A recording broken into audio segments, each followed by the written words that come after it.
Бардыңыздарга салам, каналга кош келиңиздер. Мен бүгүн сиздерге герань гүлүнүн пайдасы жөнүндө айтып берем. Герань гүлү пайдалуу заттарга аябай бай.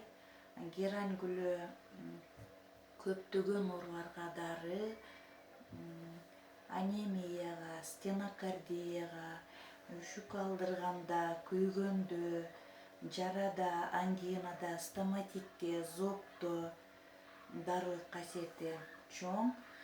Кантип даярдайбыз герань гүлүн? Мында 1 аш кашык майдаланган жалбырагын 1 стакан кайнак сууга 5 минут тыныктырып, чыккалагандан кийин үстүнө бир аз кайнак суу кошуп, күнүнө 3 маал 1 аш кашыктан тамакка жарым саат калганда ичүү керек.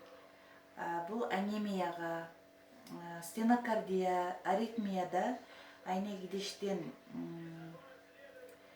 3-төн 2 көлөмүнө жанчылган жалбырагынан салып, анан оозуна чейин арак коюп, 2 жума тыныктыруу керек.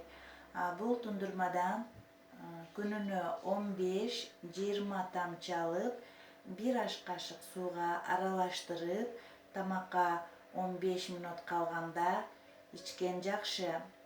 Дарылануу мөөнөтү 6 айга чейин.